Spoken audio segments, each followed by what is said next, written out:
I stared at my phone screen through pain-blurred vision, unable to process what I was seeing.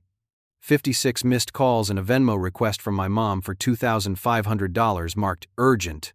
This after 3 weeks of silence when I needed them most. For years I had been the family safety net, dropping everything whenever anyone called. Now, lying in my hospital bed, still on strong pain medication after my complicated back surgery, it hit me like a punch to the gut.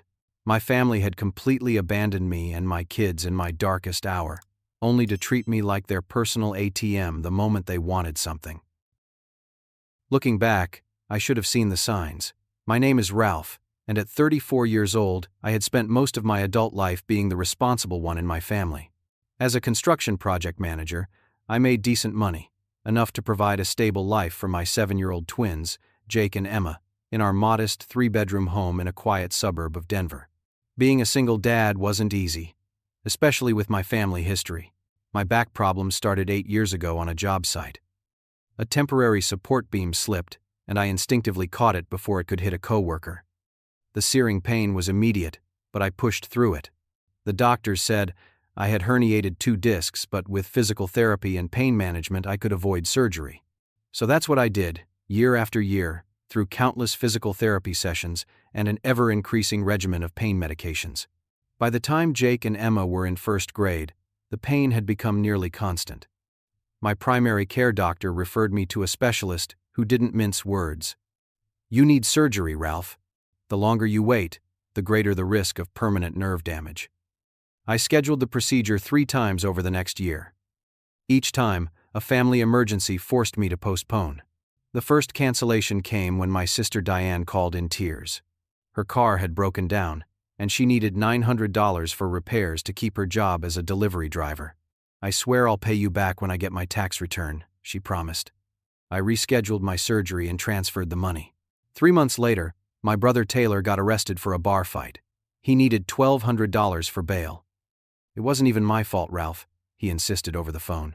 "These guys were harassing this girl, and I stepped in." I postponed my surgery again and sent the money. The 3rd delay happened when my mother Nancy called sobbing that she was going to lose her house.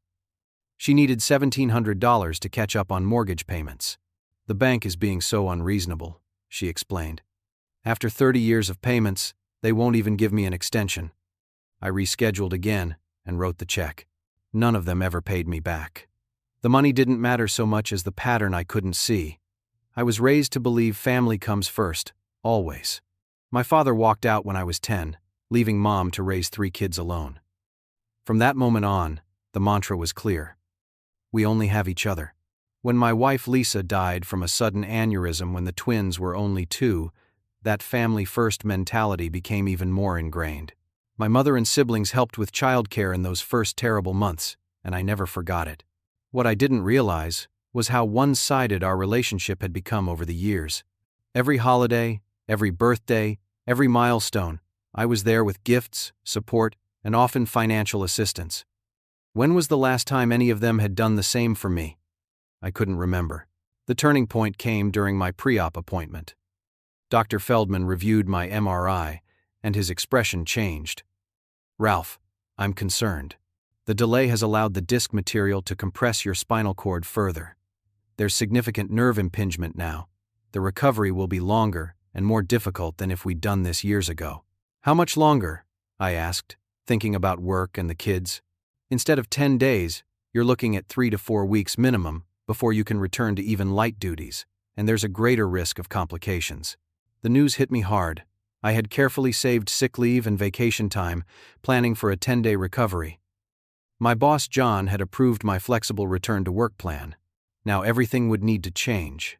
"We need to do this now, Ralph," Dr. Feldman said firmly. "Further delays could result in permanent disability." That evening I invited my family for dinner. I made my kids' favorite lasagna and sat everyone down to explain the situation. "The surgery is scheduled for next Monday.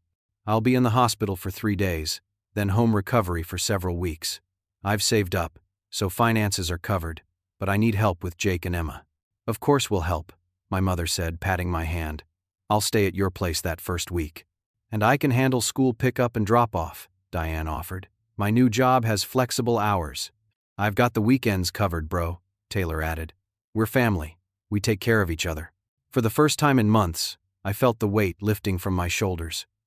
My best friend Aaron was out of town on business during the first critical week, but he promised to help when he returned.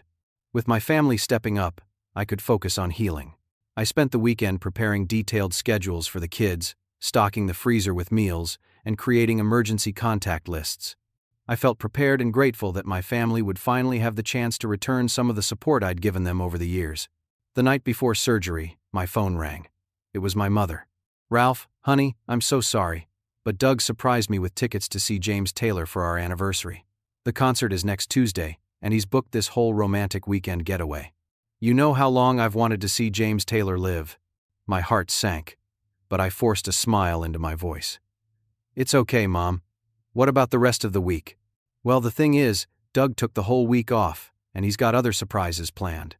But I'll check in every day, I promise, and I can definitely help as needed. Diane and Taylor will be there, right? I assured her it was fine and hung up.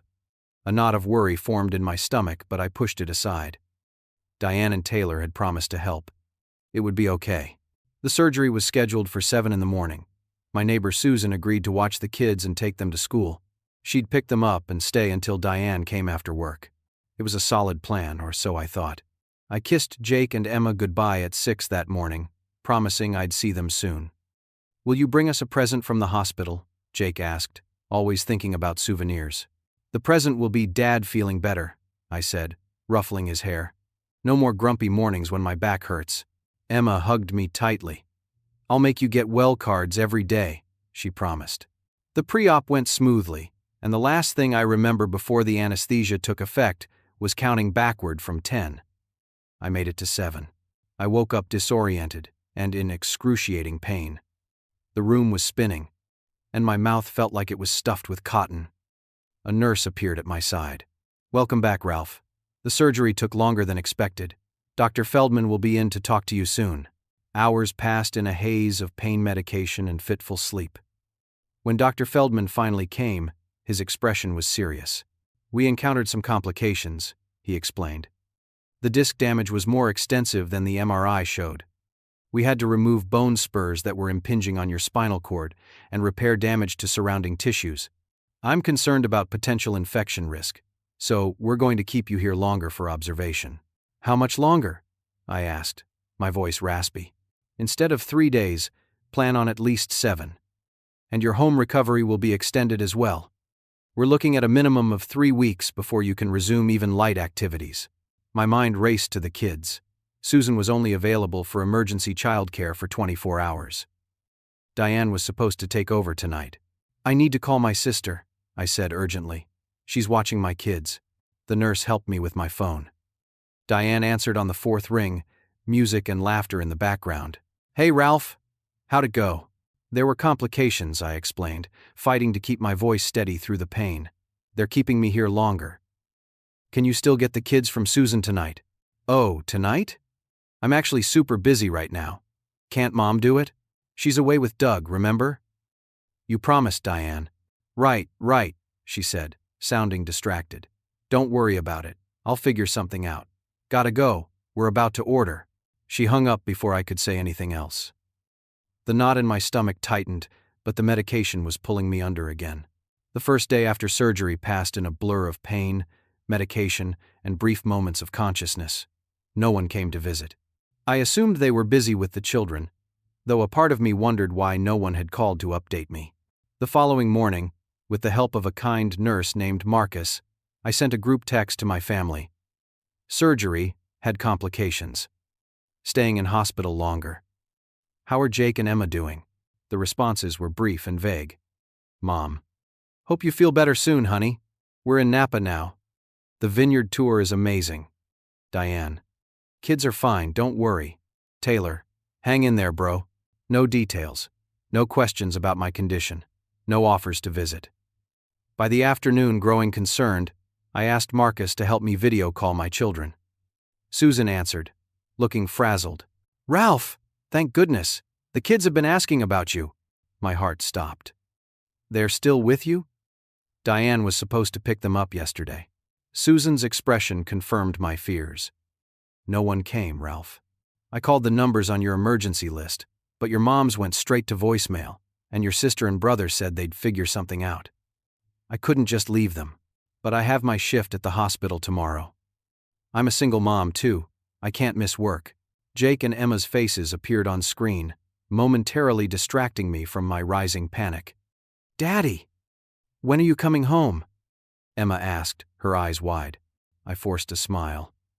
It's going to be a little longer, sweetie. The doctors need to make sure I'm really fixed up before I come home. After reassuring them, and promising to call again tomorrow, I ended the call and immediately tried to reach my siblings. No answer from either of them. I left increasingly desperate voicemails. By the evening of the second day post-surgery, my condition had worsened. I developed a fever, and the surgical site showed signs of infection. Doctor Feldman ordered stronger antibiotics and increased my pain medication. We need to get this infection under control, Ralph, he said. Your body is under significant stress right now. All I could think about was my children. Susan couldn't keep them indefinitely, and I had no idea what was happening with my family. With Marcus's help, I sent another group text, this time including Aaron, though I knew he was out of town. Infection developed, on stronger meds. Please update me on Jake and Emma. Susan can't watch them after tomorrow.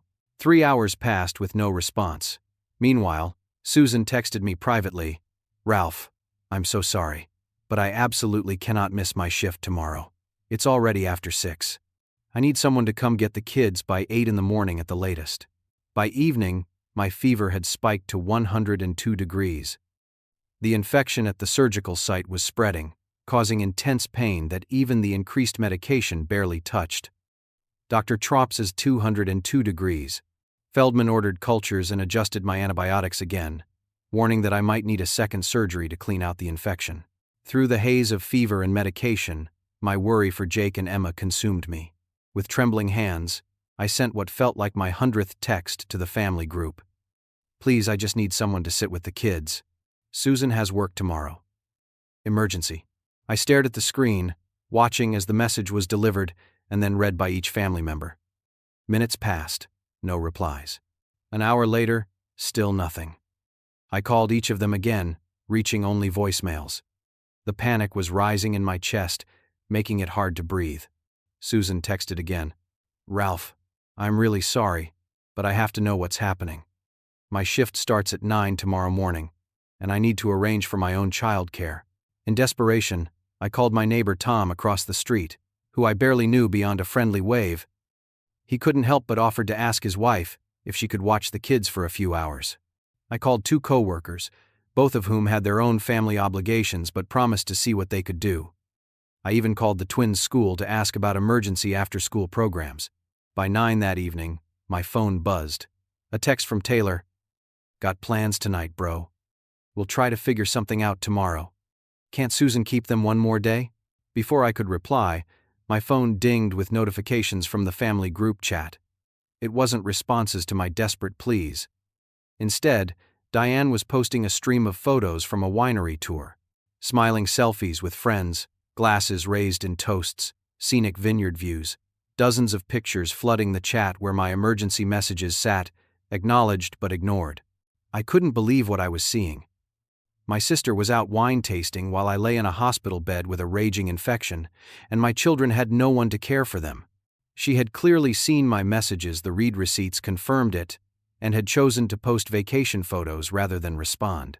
The betrayal cut deeper than the surgical incision in my back. These were the same people who had claimed family comes first my entire life. The same people I had dropped everything for, time and again. The same people who had promised to help me through this one time when I needed them. My phone rang, startling me from my thoughts. It was Susan. Ralph, I've called everyone on your emergency list. No one is answering or they're making excuses. I don't know what to do. I can't miss work tomorrow. I could lose my job. I have Madison to think about too. Her voice broke. I'm so sorry. The fear and guilt overwhelmed me. I understand, Susan. You've already done more than I had any right to ask. Let me make a few more calls. As soon as we hung up, my vision blurred with tears of frustration and betrayal.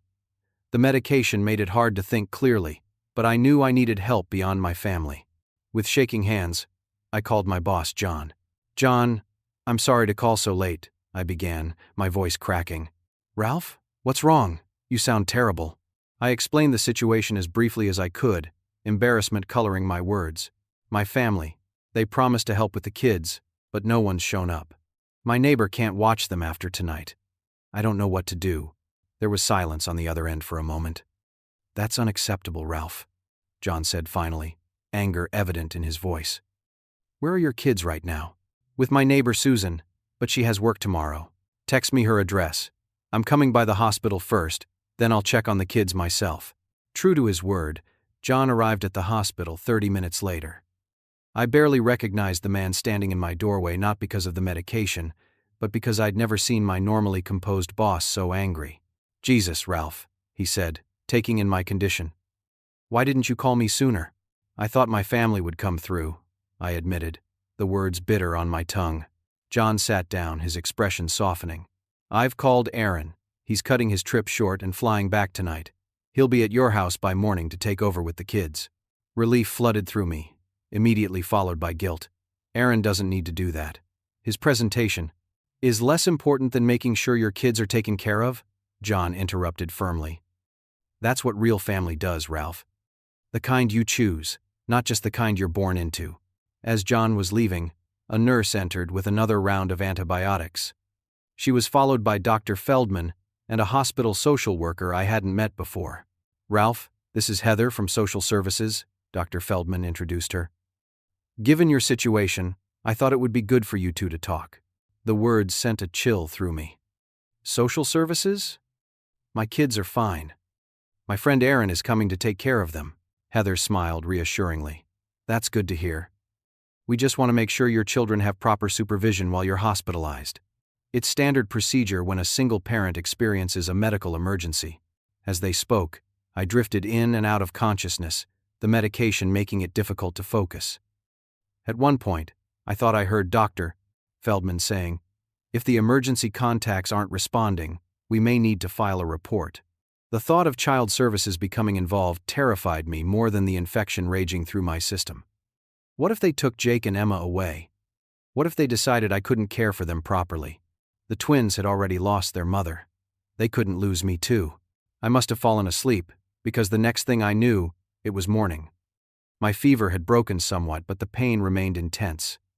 A different nurse was checking my vitals. You had a visitor very early this morning, she said. A man named Aaron? He said to tell you the kids are with him now, and everything's fine. The relief was so overwhelming that tears sprang to my eyes. Aaron had come through. Despite being in the middle of a business trip crucial to his career, he had dropped everything and flown back to help me. That's what real family does. Over the next few days, my condition stabilized enough that Dr. Feldman decided against a second surgery. The antibiotics were finally working, though recovery would take even longer than initially expected. Aaron called daily with updates about the kids, sending photos of them doing homework or playing in the backyard. They're doing great, Ralph, he assured me. Emma's helping me cook dinner, and Jake's teaching me all about Minecraft. We've got a good routine going. One afternoon, about a week after my surgery, Aaron came to visit alone. His expression was troubled as he sat beside my bed. The kids are with my sister today, he explained. There's something I need to talk to you about. What's wrong? Are Jake and Emma okay? Panic immediately rose in my chest. They're fine, I promise. It's something else. Aaron hesitated, then continued. I've been staying at your place, and I needed to find the kids' vaccination records for school. I was looking through your home office and found some things. He pulled out his phone and showed me photos he'd taken of my financial records. Years of documented loans to my family members, $900 to Diane for car repairs, $1,200 to Taylor for bail, $1,700 to Mom for mortgage payments, plus countless smaller amounts. Thousands of dollars, none of it ever repaid. Ralph, this is just from the past year, Aaron said gently. How long has this been going on? I looked away, embarrassment washing over me. Since Lisa died, they helped me with the twins in those first few months. I owe them. No, you don't, Aaron said firmly. Not like this. This isn't family supporting each other. This is exploitation. Before I could respond, he showed me something else. A shoebox full of carefully wrapped gifts with handwritten cards attached. Birthday presents for my mother, Diane, and Taylor. Anniversary gifts for Mom and Doug. Graduation presents for Taylor's associate degree. These were hidden in your closet, Aaron explained. Some are from last year, never delivered. I'd forgotten about those. Each time I'd bought a thoughtful gift, planned to attend a celebration, only to have some excuse arise at the last minute why I couldn't come. Always work, always responsibilities. The gifts remained wrapped, the celebrations unattended. There's more, Aaron said reluctantly. He showed me screenshots of text messages between my family members, obtained from the iPad I kept at home for the kids. My mother had set up the iPad years ago, linking it to her Apple account and never changing it. Every message she exchanged with Diane and Taylor showed up there. The texts were damning. Messages coordinating excuses to avoid childcare duty. Diane. It's your turn to make up an excuse, Mom. I did it last time. Taylor. Can't we just ignore him until he figures something else out? I've got plans this weekend. And worse, my mother to both of them. Don't worry about the kids.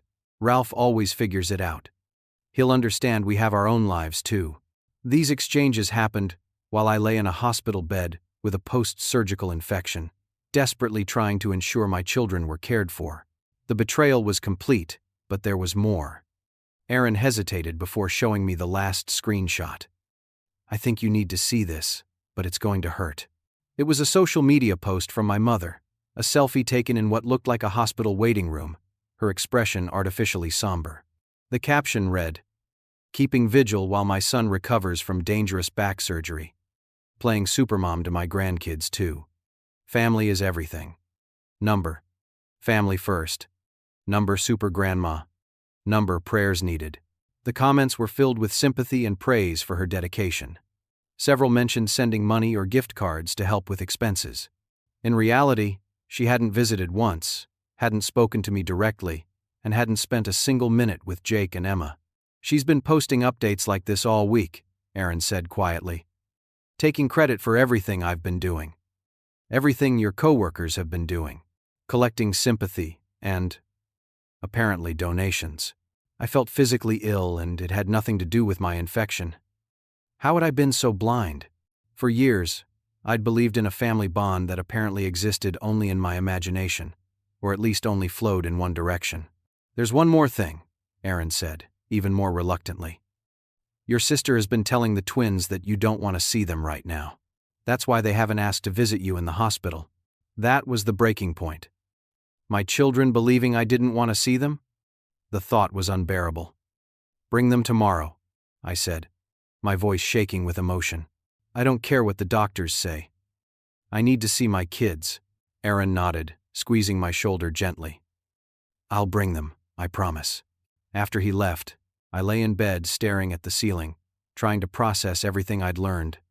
My entire relationship with my family had been built on lies and manipulation. I'd been their safety net, their bank, their emergency contact, while receiving almost nothing in return. And now, they had abandoned me at my most vulnerable moment, leaving my children at risk in the process. That evening, a nurse I hadn't met before came to check my vitals. Your mother called the nurse's station earlier, she mentioned casually. She wanted an update on your condition. Did she ask to speak to me? I already knew the answer. No, she said you were probably resting. She didn't want to disturb you. The nurse paused. She did mention she's been taking care of your children. She sounds like a wonderful mom. I didn't have the energy to correct her. What would be the point? My mother was living in a fantasy world of her own creation, one where she was the devoted matriarch rather than the self-centered manipulator she really was. As I drifted off to sleep that night, I realized something had broken inside me. The loyal son, the reliable brother, the family fixer, that person was gone. In his place was someone new, someone who understood that real family is defined by actions, not blood. Aaron had dropped everything for me. My coworkers had organized meal deliveries. Even my neighbors had done more than my actual family. It was time to accept the truth and make changes. Not out of anger or revenge, but out of self-preservation and for the well-being of my children. They deserved to see healthy relationships modeled, not the one-sided exploitation I'd normalized for years. 3 weeks after my surgery, I was still in the hospital. The infection had required 2 minor procedures to clean the surgical site, and my recovery had been complicated by a reaction to one of the antibiotics. Through it all, Aaron had been my rock, caring for Jake and Emma while managing his own work remotely. My coworkers had organized a meal train, ensuring fresh food was delivered to my home daily. John had arranged for me to receive full pay during my extended absence, a generosity that brought me to tears. My family, meanwhile, had been notably absent. Mom called the nurses' station every few days for updates but never asked to speak to me directly. Diane and Taylor had sent generic get-well-soon texts, but nothing more. I'd had plenty of time to think about our relationship and what needed to change, but I wasn't yet ready to confront them. Aaron brought the kids to visit twice a week. Those visits were the bright spots in my otherwise painful recovery. Jake would bring his latest Lego creation to show me, while Emma read aloud from her favorite books. They'd adjusted remarkably well to the situation, thanks largely to Aaron's stability and care. Uncle Aaron lets us have ice cream after dinner if we eat all our vegetables, Jake informed me during one visit, his eyes wide with the importance of this arrangement. And he doesn't make us go to bed right at 8:30, Emma added. Sometimes it's 8:45. I laughed, truly laughed, for the first time in weeks. Sounds like Uncle Aaron is a bit of a pushover. No way, Jake protested. He made us clean our rooms before we could play video games, even under the bed. These moments of normalcy kept me going through the difficult days of physical therapy and pain management. Dr. Feldman was pleased with my progress but cautious about my eventual return home. You're healing well, Ralph, but you'll need significant help when you go home. Stairs, bending, lifting these, will all be challenging for at least another month. Do you have support in place? Yes, I answered confidently. My friend Aaron has moved in temporarily, and I've got coworkers and neighbors helping too. Dr. Feldman nodded approvingly. Good. I'm tentatively scheduling your discharge for next Tuesday, assuming your blood work continues to improve. The prospect of going home filled me with both excitement and apprehension. I missed my own bed, my home, my normal routine with the kids. But I was also nervous about managing my recovery while being a parent again. Aaron had assured me he would stay as long as needed, working remotely and helping with the kids, but I still worried. That night, I dozed fitfully, the hospital noises and my own anxious thoughts keeping me from deep sleep. Around 3 a.m, I was awakened by my phone buzzing repeatedly. Bleary-eyed, I reached for it, wondering if it was an emergency with the kids. My screen showed 56 missed calls, all from family members starting around midnight. 23 from Mom, 18 from Diane, 15 from Taylor, plus dozens of text messages, each more urgent than the last. Mom, call me as soon as possible. Emergency. Diane. Oh my God, Ralph, pick up now. Taylor. Bro, we need you. It's serious. Before I could process this sudden flurry of communication after weeks of silence, a new notification appeared. A Venmo request from my mother for $2,500, marked urgent. I stared at the screen in disbelief. 3 weeks of abandonment during my medical crisis, and now they were blowing up my phone in the middle of the night demanding money, without even asking how I was doing, without once visiting me or helping with my children. With trembling fingers, I opened the text thread to try to understand what was happening. The messages painted a chaotic picture. Mom's boyfriend Doug had apparently gone on a spending spree with her credit cards, then disappeared. She was overdrawn on all accounts, facing overdraft fees and missing bill payments. Mom, I need $2,500 to cover the minimum payments or they'll shut off my utilities and I could lose the house. Diane. We've all put in what we can, but it's not enough. Taylor. You're the only one with savings, bro. Family emergency. I scrolled through more messages, my anger building with each one. Not a single inquiry about my health or recovery. Not one question about Jake and Emma. Just demands for money, with the clear expectation that I would fix it as I always had. As I continued reading, something else caught my eye. Taylor had mentioned a GoFundMe in one message. Curious, I searched my mother's name online and found it immediately. Help Nancy recover from relationship fraud. The description claimed her trusted partner had stolen her identity and left her destitute while she was caring for her son after major surgery and raising her grandchildren. The campaign had raised over $3,000. I felt physically ill. Not only was my mother lying about caring for me and my children, but she was using my medical crisis to solicit donations from strangers and friends. And apparently that money was already gone, hence the middle of the night panic. Further investigation revealed more disturbing details. My sister's social media showed recent posts of her weekend trip to a spa resort, paid for with much-needed self-care funds from generous friends. My brother had posted photos of a new gaming system he'd purchased thanks to the support of our amazing community during family hardship. They were using my surgery, my suffering, to fund their lifestyles, all while abandoning me and my children in our time of need. Something inside me snapped. The last thread of family obligation, of misplaced loyalty, broke completely. This wasn't just taking advantage anymore.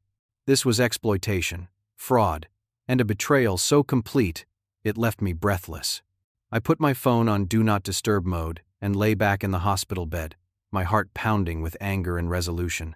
For years I'd enabled their behavior, making excuses, coming to the rescue, believing in family bonds that clearly didn't exist. No more. It was time to break the cycle, not just for me, but for Jake and Emma. They deserved to see healthy relationships modeled, not the toxic dynamic I'd been trapped in. When morning came, I called the hospital's social worker, Heather, and asked if she could recommend a therapist who specialized in family boundaries. Then I called Aaron. "I need a favor," I said, my voice steadier than I expected. "Can you help me find a financial advisor, and maybe a lawyer?" "Of course," Aaron replied without hesitation. "Everything okay?" "No," I answered honestly. "But it will be." The next morning, Dr. Feldman noticed the change in me immediately during his rounds. "Rough night?" he asked, studying the dark circles under my eyes. "You could say that," I replied, then found myself explaining everything: the missed calls, the Venmo request, the fraudulent fundraising. Once I started talking, I couldn't stop. Years of suppressed feelings came pouring out. Dr. Feldman listened without interruption, then said something that struck me deeply. "Ralph, stress and emotional health directly impact physical recovery. Whatever you decide to do about your family situation, make sure it supports your healing, not hinders it." He suggested I speak with the hospital therapist, Dr. Winters, who fortunately had an opening that afternoon. In our session, I found myself describing patterns of behavior that went back to childhood. After my dad left, I became the man of the house at 10 years old, I explained. Mom leaned on me emotionally in ways that weren't appropriate for a child. When I'd succeed at something, she'd say, "At least one man in my life won't let me down." It made me feel responsible for her happiness. Dr. Winters nodded. "That's called parentification. It's a form of emotional abuse where a child is made to take on adult roles and responsibilities." Abuse? The word jarred me. That seems harsh, perhaps, but it creates patterns that can persist into adulthood.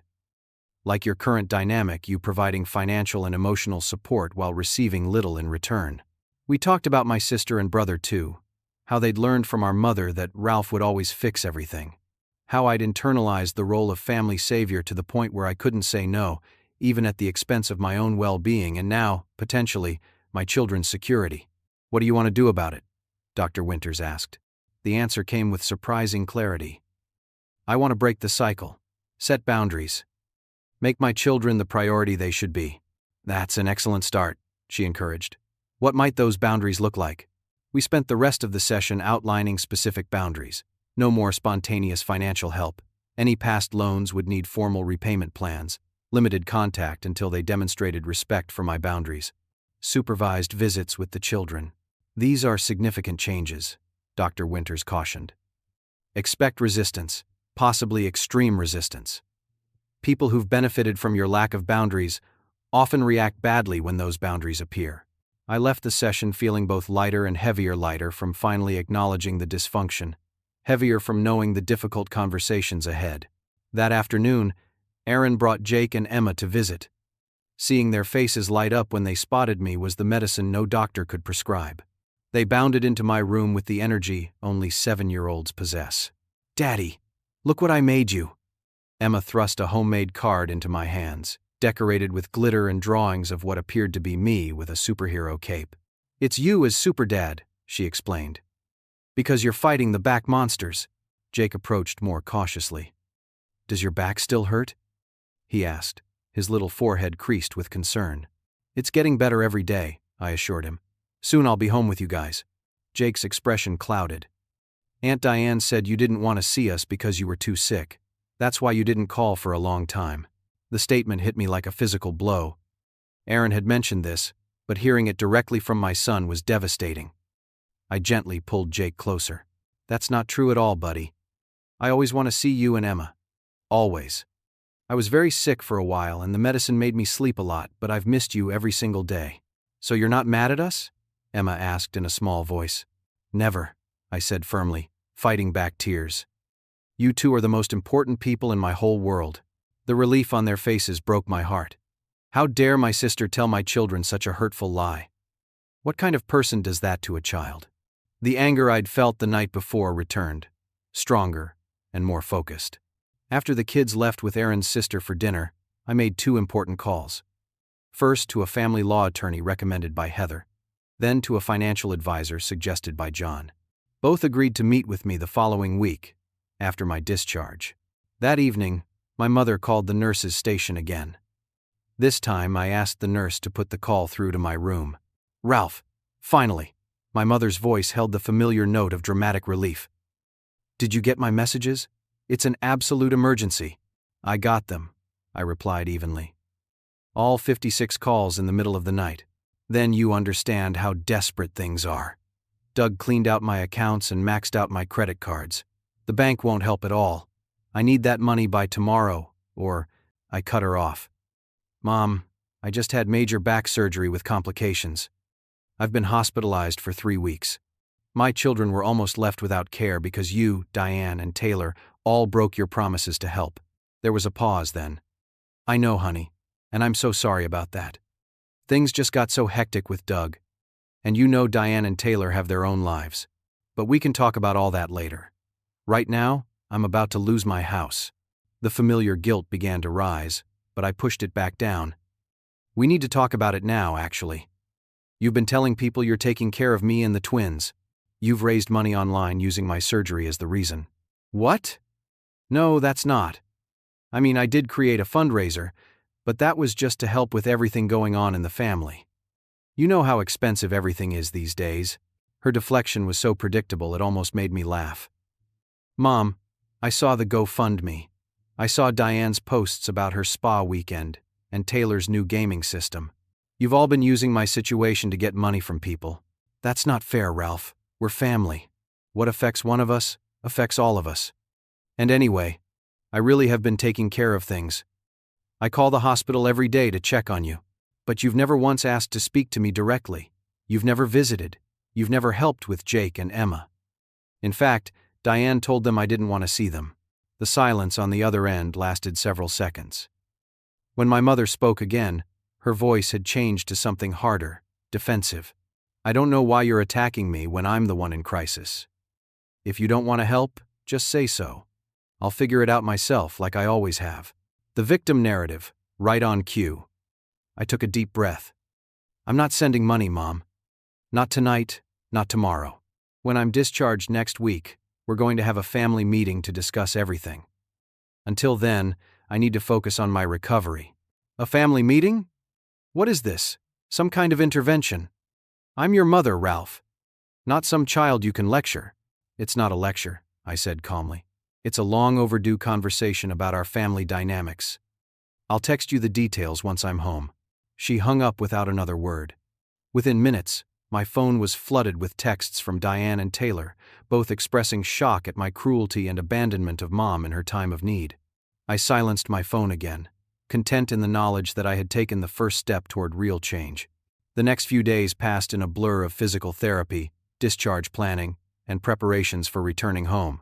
Aaron had been working with John and several of my coworkers to modify my house for my recovery, installing temporary grab bars in the bathroom and rearranging furniture to create clear pathways for when I would be on a walker.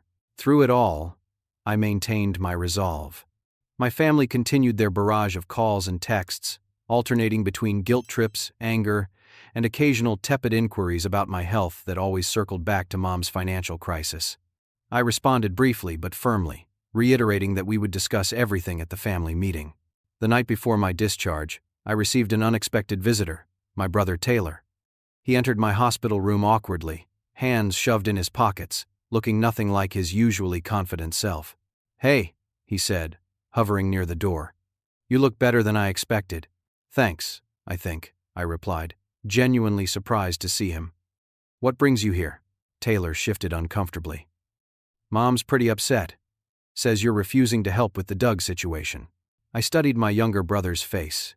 At 29, he still had the boyish charm that had gotten him out of countless scrapes. But there was something different in his expression now, a flicker of shame perhaps. "It's more complicated than that," I said. "But yes, I'm not sending money this time." Taylor nodded slowly, then surprised me by pulling up a chair. "Look, there's something you should know. Before Doug left, Mom was talking about selling your car to cover some debts." "My car? I'm in the hospital." "How would she even—" "You gave her a spare key years ago, remember? For emergencies. She still has it." The betrayal was so outrageous I almost laughed. "Were you part of this plan?" Taylor looked away. I didn't say no. I didn't say yes either. But I didn't stop it. We sat in silence for a moment, the weight of his confession hanging between us. Finally, he spoke again. "I'm not proud of who I've become, Ralph. The bar fight I got arrested for? There was no girl being harassed. I was drunk and angry because the bartender cut me off. The bail money you sent? I spent half of it on a new phone." His honesty was unexpected and, in a strange way, welcome. At least someone in my family was capable of acknowledging reality. "Why are you telling me this now?" I asked. Taylor met my gaze directly for the first time. "Because I saw the photos Aaron posted of the kids. They looked so happy, so normal, despite everything. And I realized I haven't been much of an uncle to them. Or much of a brother to you." It wasn't an apology, not quite. But it was a start. The day of the family meeting arrived 1 week after my discharge from the hospital. I'd been home for 7 days, adjusting to the challenges of recovery while reconnecting with Jake and Emma. Aaron continued to stay with us, working remotely from my home office and helping with the children's routines. My mother, sister, and brother were scheduled to arrive at 2 in the afternoon. Aaron had offered to take the kids to a movie, giving us privacy for what promised to be a difficult conversation. "Are you sure you don't want me to stay?" Aaron asked as he prepared to leave with the excited twins. "Moral support? I need to do this myself," I replied, though the offer was tempting. "But thanks." I had spent the morning preparing, both practically and emotionally. With help from the financial advisor I'd consulted, I had created detailed documentation of all the money I'd lent family members over the years, totaling nearly $20,000. I had also drafted a repayment agreement with reasonable monthly installments. My therapist had helped me prepare what she called a boundaries letter, outlining my expectations for our relationship moving forward. It was direct but not unkind, focused on future behavior rather than past grievances. Most importantly, I had made peace with the possibility that my family might choose to reject these boundaries. If maintaining our relationship required me to continue in the role of enabler and rescuer, then perhaps it was better to let that relationship evolve into something more distant. At precisely 2 o'clock, the doorbell rang. They had at least arrived on time, which was something. I carefully made my way to the door with my walker, still moving slowly and deliberately as my healing spine demanded. My mother entered first, arms laden with gift bags and a casserole dish. Diane followed with a bouquet of flowers, and Taylor trailed behind with an awkward half-smile. The forced cheerfulness was jarring after weeks of absence and the late-night money demands. "Ralph, honey," Mom exclaimed, air-kissing near my cheek. "You look wonderful. Where are the kids? I've brought presents." "The children are out with Aaron," I said, gesturing toward the living room. "Please, sit down. We have a lot to talk about." Their faces fell slightly at the serious tone, but they followed me to the carefully arranged seating area. I lowered myself gingerly into my supportive chair, the only one that didn't cause immediate back pain. First, I began once they were seated. "I want to thank you for coming. This isn't an easy conversation, but it's a necessary one." "If this is about the money," my mother interrupted, "I've been thinking. If you can just help with this immediate crisis, I can definitely pay you back once I get everything straightened out with the bank and the credit card companies." "Mom," I said firmly, "please let me finish. This isn't just about the recent money request. It's about our entire family dynamic. I took a deep breath and continued, explaining how their absence during my medical crisis had forced me to reevaluate our relationships. I shared how their broken promises had nearly left my children without care, how Aaron and my coworkers had stepped in where my family had not, and how the subsequent financial demands without any acknowledgement of their abandonment had finally opened my eyes. As I spoke, their expressions changed from impatience to defensiveness to indignation. "That's completely unfair," Diane protested. "We all have our own lives and responsibilities. You can't expect everyone to drop everything just because you had surgery." "I didn't expect everyone to drop everything," I countered calmly. "I expected the specific help you all promised to provide, especially regarding my children." "Well, it all worked out, didn't it?" My mother interjected with a dismissive wave. "The kids are fine. You're recovering. Why dwell on who did what or didn't do what? Family forgives. Family also takes responsibility," I said. Which brings me to the next point. I presented the documentation of the loans I'd provided over the years. Their eyes widened as they saw the total amount. "You've been keeping track?" Taylor asked, sounding betrayed. "Like we're some kind of business transaction?" "No, like adults who made commitments to repay money they borrowed," I corrected. "I've drawn up a repayment plan for each of you. The monthly amounts are reasonable, based on what I understand about your incomes." My mother's face flushed red. "I cannot believe you're doing this. After everything I sacrificed raising you kids alone, I worked 2 jobs to keep food on the table." "Yes, you did," I acknowledged. "And I've spent years trying to repay that by being the family fixer, the emergency fund, the reliable one. But it's created an unhealthy dynamic for everyone, including my children." I outlined the boundaries I was establishing. No more spontaneous financial help, formal repayment plans for past loans, limited contact until they demonstrated respect for these boundaries, and supervised visits with Jake and Emma. "Supervised visits?" Diane exploded. "Like we're some kind of danger to them? After you told my children I didn't want to see them?" "Yes, supervised," I said firmly. A tense silence fell over the room.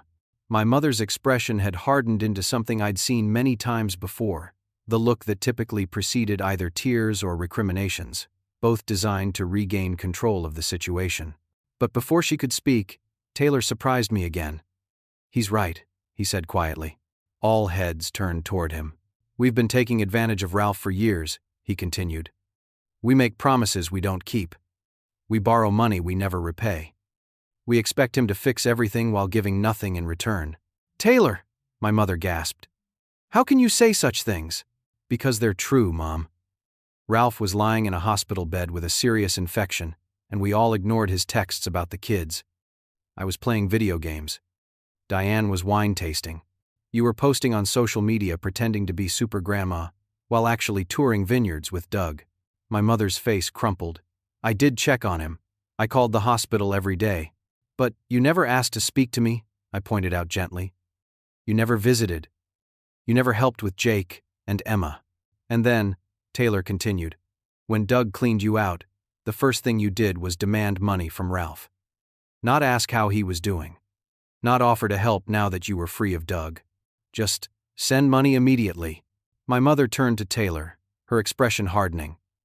"I don't know what's gotten into you, but I won't sit here and be attacked by my own children." She stood abruptly, gathering her purse. "Ralph, when you're ready to apologize for this ambush, you know where to find me." "Come on, Diane." Diane rose immediately, glaring at me and Taylor. "This is so typical. Ralph always had to be the perfect one, and now he's judging all of us because we're not living up to his impossible standards." They moved toward the door. I remained seated, knowing my still healing back couldn't handle the quick movement required to follow. But I called after them. "Mom, Diane, please. This doesn't have to end this way." The only response was the slam of the front door. Taylor and I sat in silence for a moment. Finally, he spoke. "That went about as well as expected." "You surprised me," I admitted. "I didn't expect you to speak up like that." He shrugged. "I've been doing a lot of thinking since I visited you in the hospital. The truth is, I'm not happy with my life, Ralph.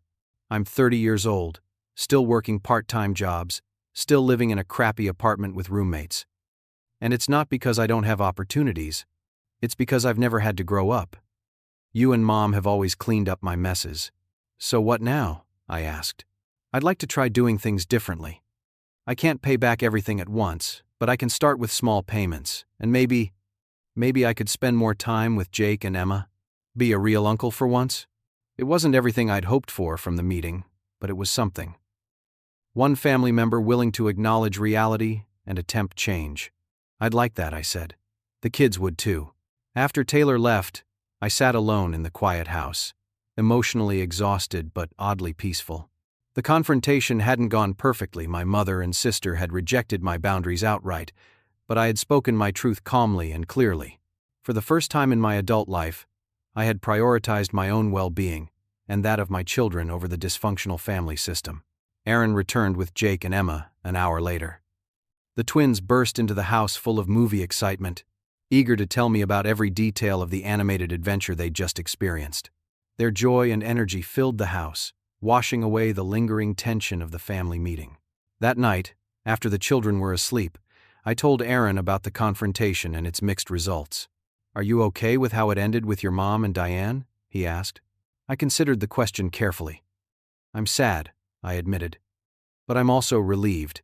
For years, I've been trying to earn their love by being the perfect son, the perfect brother, the perfect fixer.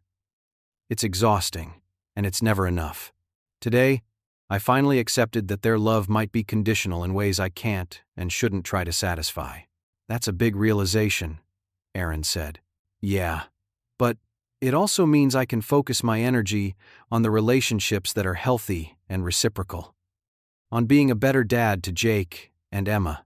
On building the kind of family they deserve to grow up in, even if it doesn't look like what I always imagined." As I lay in bed that night, I reflected on the journey that had brought me to this point. A back injury that I'd neglected for years out of misplaced obligation. A surgery I'd postponed multiple times to rescue family members who never considered doing the same for me. A crisis that had revealed the truth about relationships I had idealized for far too long. There was grief in these realizations, certainly. But there was also hope. Hope for healing. Not just physically, but emotionally. Hope for building a life defined by genuine connection, rather than obligation. Hope for teaching my children a better way. 6 months after my surgery, life had found a new rhythm. My physical recovery had progressed better than Dr. Feldman initially predicted. I was back at work part-time, with a standing desk and modified duties that accommodated my continuing rehabilitation. The nerve damage hadn't completely resolved. I still experienced occasional numbness in my left leg, but the constant pain that had defined my existence for years was finally manageable. The most profound changes, however, weren't physical, but relational. The boundaries I'd established with my family had held, despite numerous attempts to breach them. My mother and Diane had cycled through anger, guilt-tripping, and eventual grudging acceptance as they realized my resolve wasn't weakening. Taylor, surprisingly, had become a steady presence in our lives. He'd enrolled in a substance abuse program, acknowledging a problem he'd hidden for years. He'd also secured a steady job as an assistant manager at a sporting goods store, and had begun making small but consistent payments toward his debt. Most importantly, he'd become the Uncle Jake and Emma deserved, showing up for school events, teaching Jake to skateboard, and helping Emma with her science project. As for Aaron, his temporary stay had evolved into something more permanent. After 3 months of cohabitation driven by necessity, we had an honest conversation about our living arrangement. "I should probably start looking for my own place," he'd said one evening after the kids were in bed. "You're well enough to manage on your own now." The thought of him leaving had created an unexpected pang of loss. "Do you want to leave?" I asked. Aaron hesitated. "No. But I don't want to overstay my welcome either.